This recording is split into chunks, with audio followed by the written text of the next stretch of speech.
Hello, thank you for joining me. These videos are for August 2022 using a sidereal zodiac for both ascendants and moon signs. So I'm just going to talk a little bit about the months generally speaking and see what's happening in the month of August 2022. Firstly, I use sidereal zodiac. So if you want to know in sidereal zodiac, which is different, it's like 23, 24 degrees behind the Western astrology. So if you wanted to find out how, what your ascendant or moon sign is, you can use a wonderful app, although it's quite complex, called Cosmic Insight. Put your details in and it tells you what your ascendant is and your moon sign.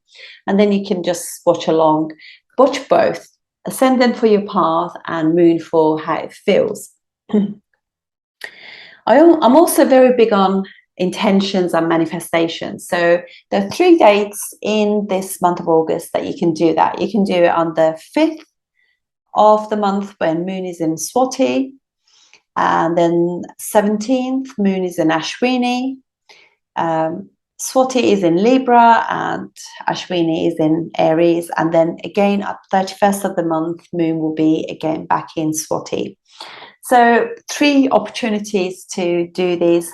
The way I do them, I normally do it on white piece of paper, blue ink, and first of all say gratitude to the universe, and then I write in detail what I want. You've got to be specific, because if you want to say I want a job and then you just, that's it, you want to just like write it down and put it, it's not going to work. You have to put energy towards that. So your energy, what you put energy in is what you manifest. And you got to, so you want to write down what type of job, what sort of progress you want to have, what sort of training, what type of people you want to work with, and just be very specific, salary, location, how much you want to travel, all that kind of stuff. And then write it down and then thank the universe and then leave it in the northwest of your property.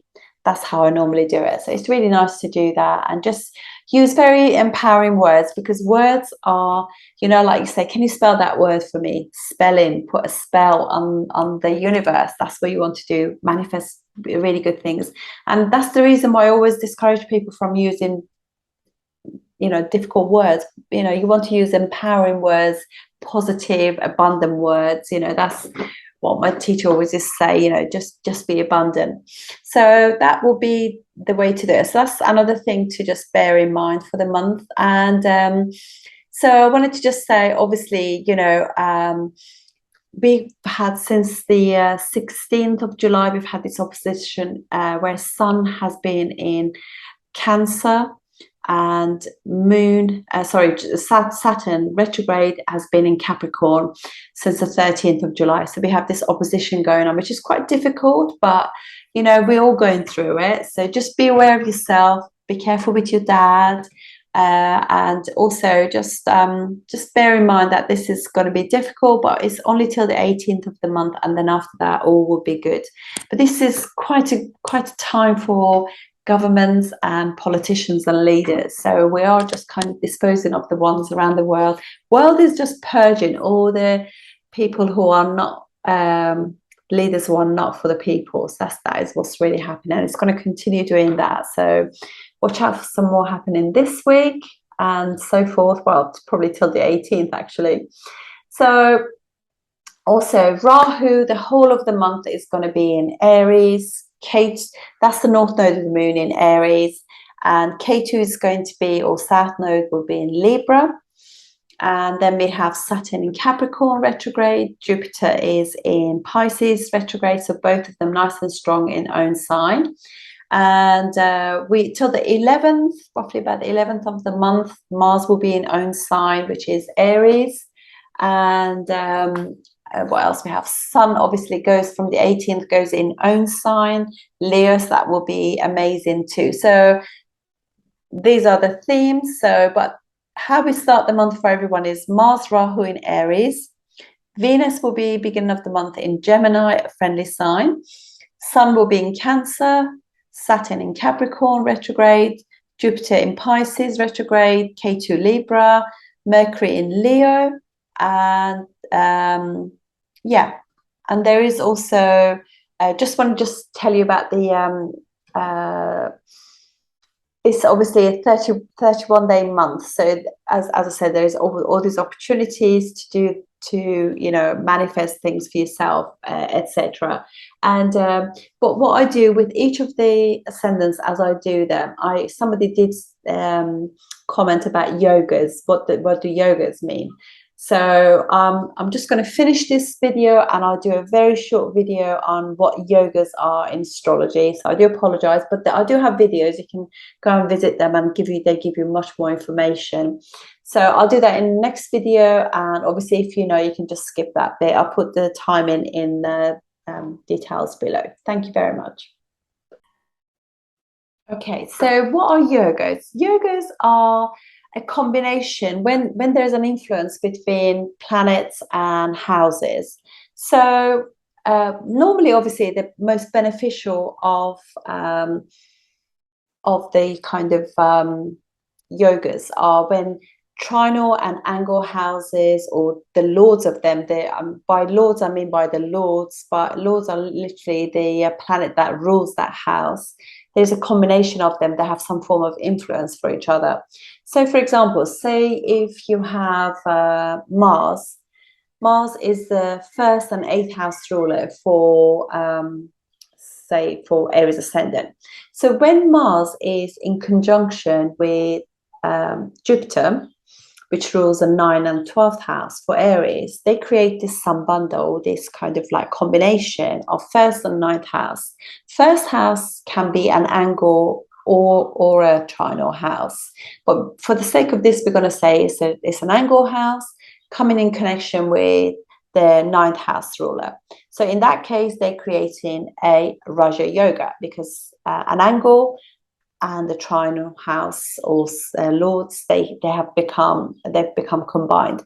They can, but I know they rule 8th and 12th house too, but that doesn't matter, because 8th and 12th house, although they are difficult houses, but they don't break any yogas. Only breakage is when 6th house or 6th lord is in is in this combination. So in which case it breaks the yoga, and the fruits of that will come much later, because 6th house is a house that is like upachaya, they call it. It gets better with time. So we get to learn how to manage ourselves, how to deal with obstacles of life. Then you can get fruits from it, from your hard work. So basically, this is what happens. I always look at Raja Yogas, Dana Yogas as well, because these two, Dana Yoga is for wealth, and Raja Yoga is for success. Sorry, I think something happened with my internet then. Yeah, so I always look at those. So those are important. Dana yogas are very important for relationship, because 2nd house is family, 11th house is gain of something, gain of relationship, family, etc.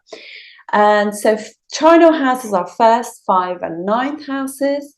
Angles are 1st, 4th, 7th, and 10th.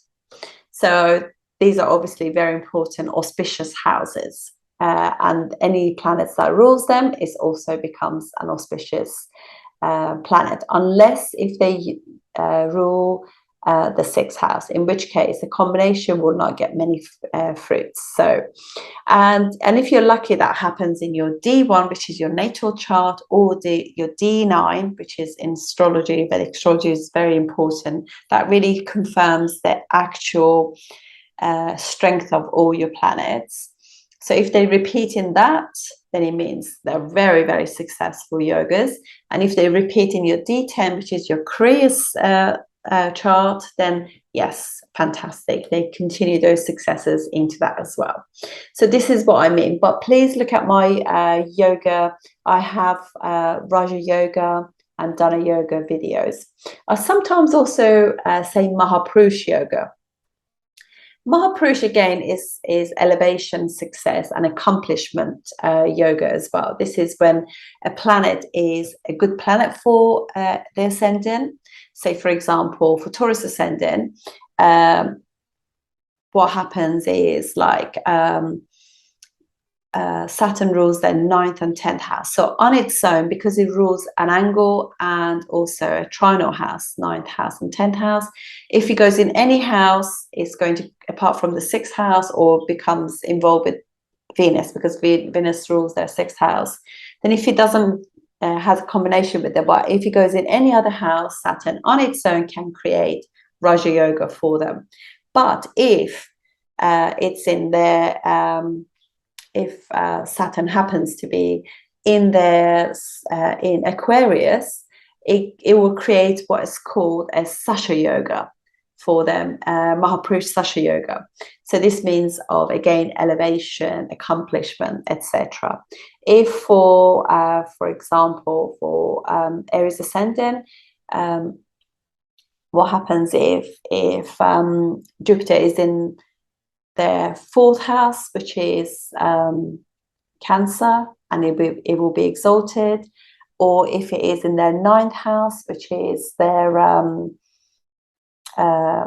Sagittarius, then it creates a Hamsa Yoga, again, of success, because it's gone into, it's really strong. It's exalted or in own sign. In that case, Venus, Mercury, Mars, Jupiter and Saturn can create these Mahapurush yogas. So please watch these videos about them so you can actually enhance your knowledge of these yogas. Thank you.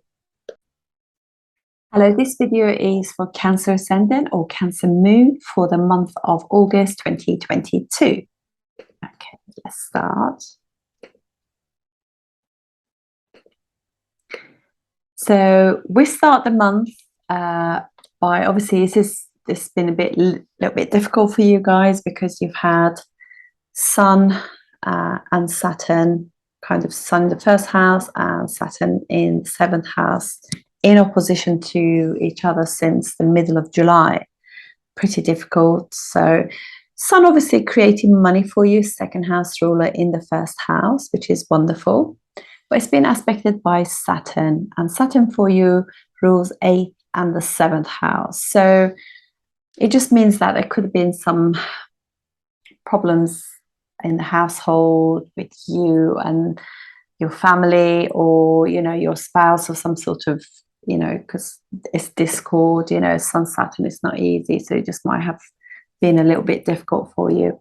However, also this creates like what would be like 1st house ruler and 2nd house ruler have had an exchange. So Moon rules Cancer, is going to the Leo, which is ruled by the Sun. So they've exchanged signs. 1st house ruler in the 2nd house ruler in the 1st house. So just really good Dana Yoga of wealth and money. You can create money, you can save money, family can help you with money, that kind of thing is wonderful.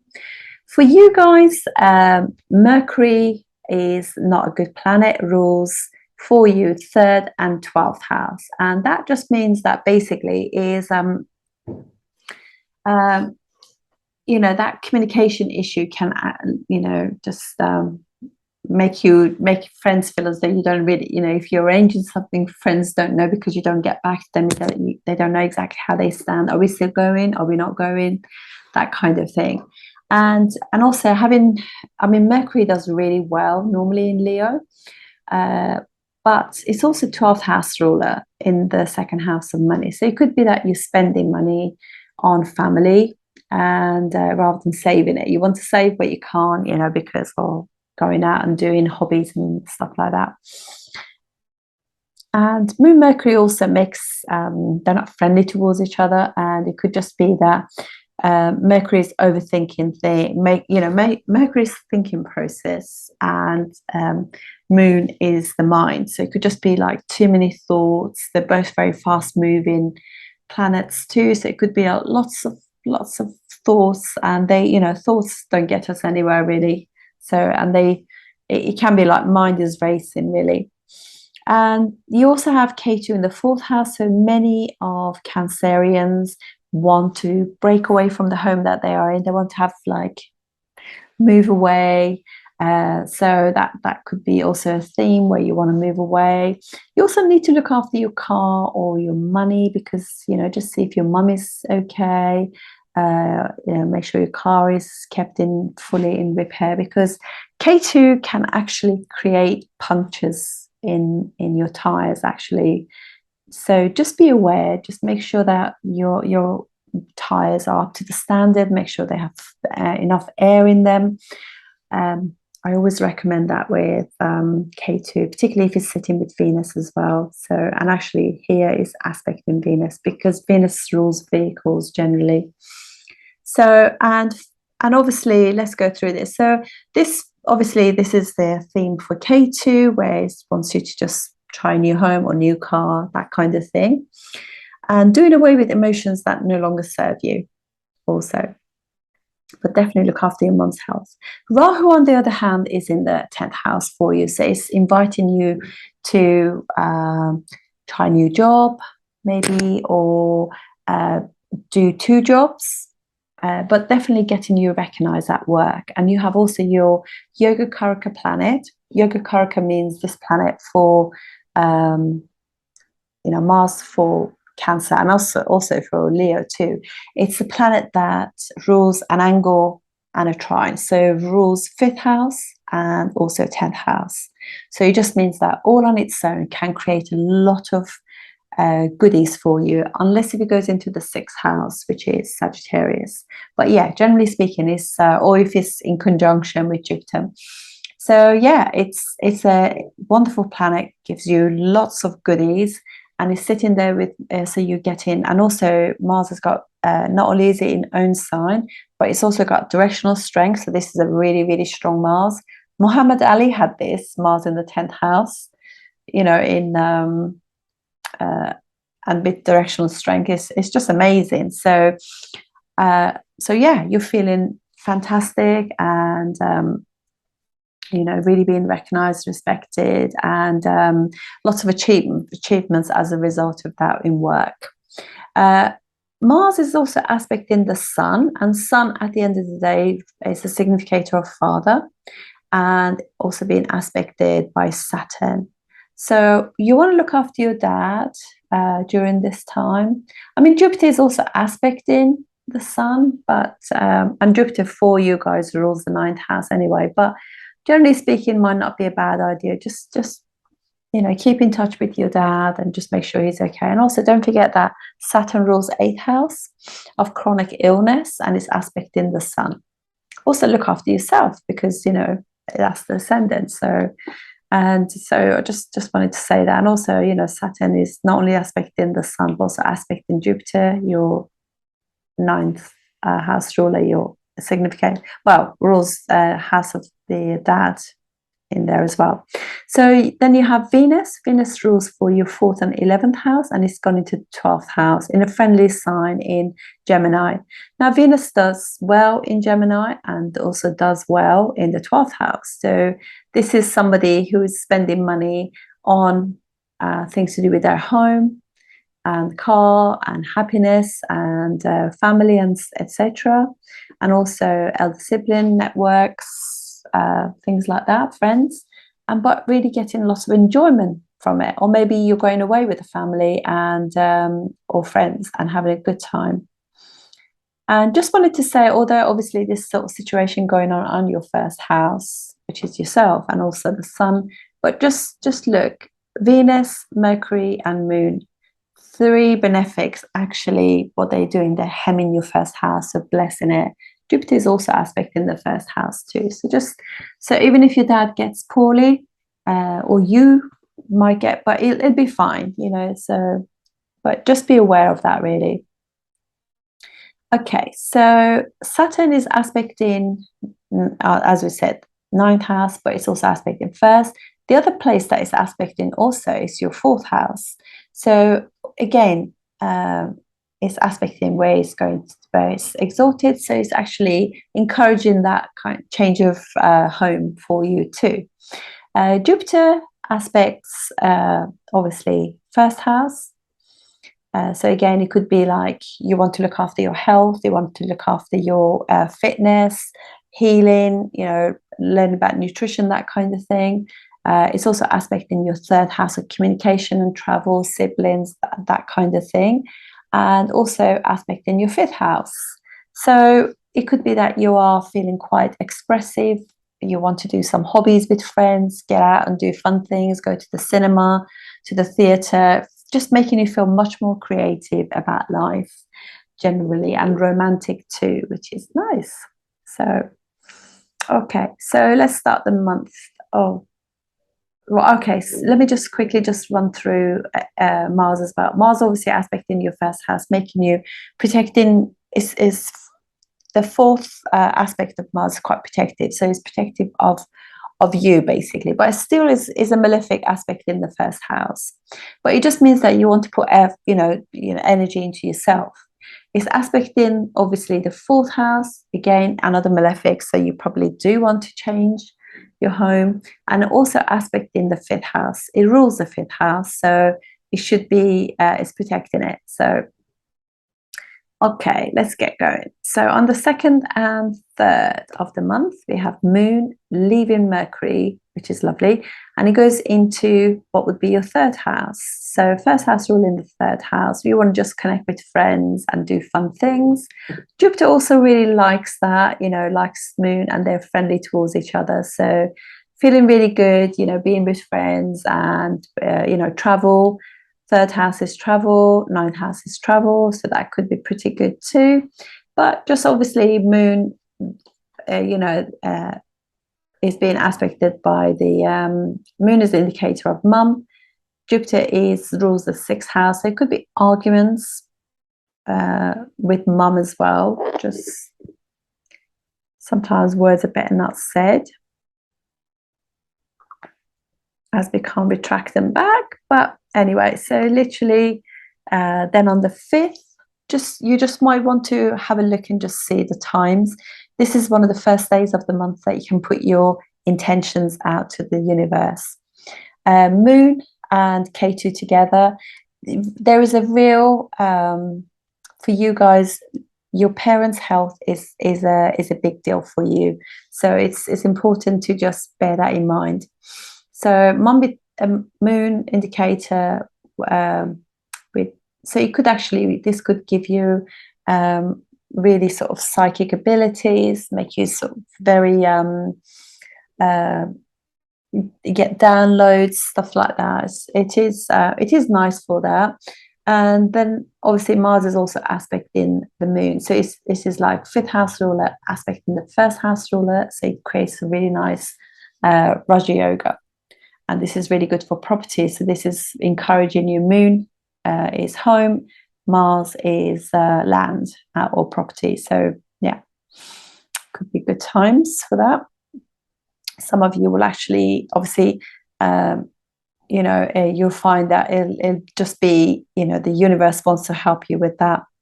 Okay, so then we have a couple of days where Moon is going to be in, here we are, it's going to be in debilitated, and that's Moon signifies you, signifies mum. So yeah, so we might be feeling a little bit melancholy, going over things. Just don't overthink things. It doesn't serve us in any way. Venus in the meanwhile goes into your 1st house. So Venus for you is 4th house ruler and 11th house ruler in the 1st house. Creates both Raj and Dana Yoga for you. Having Venus on the 1st house makes you look beautiful. I'm sure you're beautiful anyway. With the Sun Venus, it gives beauty. Like a lot of models have this absolute striking looks too. So you might want to just change a few things. And also what happens is, Venus is helping Saturn. Venus and Saturn are friends, and your Saturn has got directional strength in the 7th house. It's not any old Saturn, nice and strong. So it's the 7th house ruler. Also, their aspect in the 1st house. It's nice, and also 7th house ruler is being helped by 4th house and 11th house ruler. So they're really good friends with each other. So, but for those of you who are single, if you're meeting anybody during this time, be aware that you're not really knowing them, knowing who they really are, because sun what it's like. You can't look at the sun. It's an illusion. So just be aware of this combination. It could just be that what they appear at first is not going to be what they really like. However, it can also be in the sun. It's such a sort of royal setting that it can make us feel really lazy and just want to be served, if you like, enjoying life. Beautiful. Okay, so moon in Sagittarius for a couple of days, and then we have a full moon occurring on the 12th, and pretty much just sort of like just on the 11th, end of 11th, Mars goes into Taurus. So this is your fifth house ruler in the 11th house, creating wealth for you. Dana yoga is also aspecting fifth house, protecting that, which is lovely. And now we've got this full moon starting, which is creating your first house and seventh house ruler. So some people might actually move in with their partner or with a friend, because Venus rules 11th house for you. And so it could be that you actually get some money from your dad. Second house ruler is the sun, and that kind of thing. And that will be for the next, if you like, couple of weeks. That is really the thought about you and your partner and your relationship and love, because Venus is love, and money, and also because this brings together 11th and second house ruler together. So it's a combination for money, generally speaking, money being generated to help you with what your desires are, really. 11th house is house of desire, and Mars is there helping the whole thing too. During this time, as Mars moves there, it's also aspecting your second house and agitating Mercury. Mercury, Mars, not very good. So just be aware of that. Just be aware, like siblings or friends and things like that. Just, being hasty, basically. Okay, so here we go. So Moon and Mercury will be opposite each other for 13th and 14th. Overthinking, both fast-moving planets, planet of thinking process, planet of mind. They don't get on either, so it's difficult. Then we have Moon, first house ruler in the 9th house. Lovely. That's really nice, where you actually feel it's really nice being with your dad. Maybe you're going traveling. It's like some form of education, learning, publishing. It's nice. Or being of service to dad, to others. Very nice. Or maybe that you and your dad or your mum, parents generally, are actually doing some form of looking after yourselves, healing together, or exercise together. Okay, so you can see 17th, this is a wonderful day, because what happens is Sun leaves Cancer. And it's also, Sun is hemmed between Venus and Mercury, two very good benefics. So it's protecting your second house of money. Generally speaking, though, Cancerians can actually save money easily because their second house is a fixed sign. This is lovely. But obviously, is second house ruler with 12th house ruler spending money too. But now we've got one of those days on the 17th when you can put your intentions out. Moon is an Ashwini with Rahu in your first house ruler in the 10th house, creating a really strong Raja Yoga. And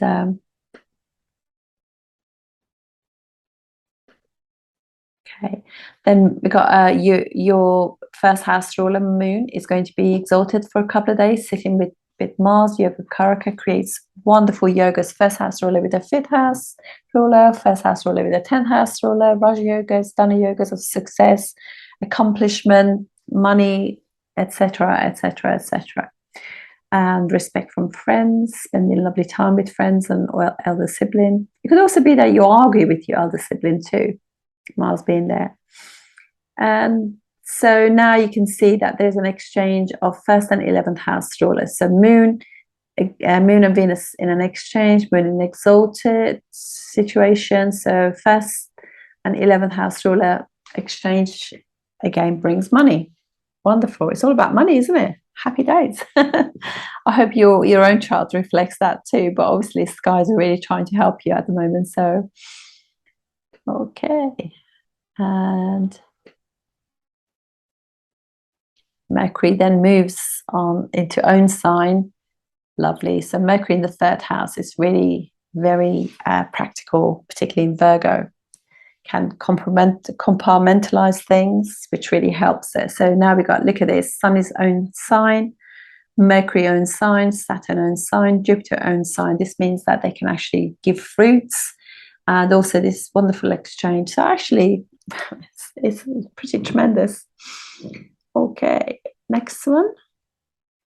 Then we have Moon in the 12th house. Actually, Moon doesn't do too badly in the. So it could be, you could be spending money, but it gives you good sleep having a benefic planet in the 12th house, and you might be completing, ending some things. And then Moon goes first house ruler in the first house with the 11th house ruler. This is lovely for money, very good for your relationship as well. Just means that you and your partner are just like having fun, being together and enjoying life. And Jupiter is blessing that too, which is wonderful. Sun being on its own there, just wonderful for vitality, confidence, really nice. So if your dad did have some health issue, it could be the end of it then, hopefully. But obviously Mars is aspecting, so don't want to do anything rash, I would say that. Okay, so now let's see. So this is like now we have a new moon occurring on the 27th in Leo. So for you, it's all about money. You're creating money. This is yeah, you getting like how you want to save money, maybe because you want to create, purchase a new property. How am I going to save? And definitely that's what the universe is saying, or a new car.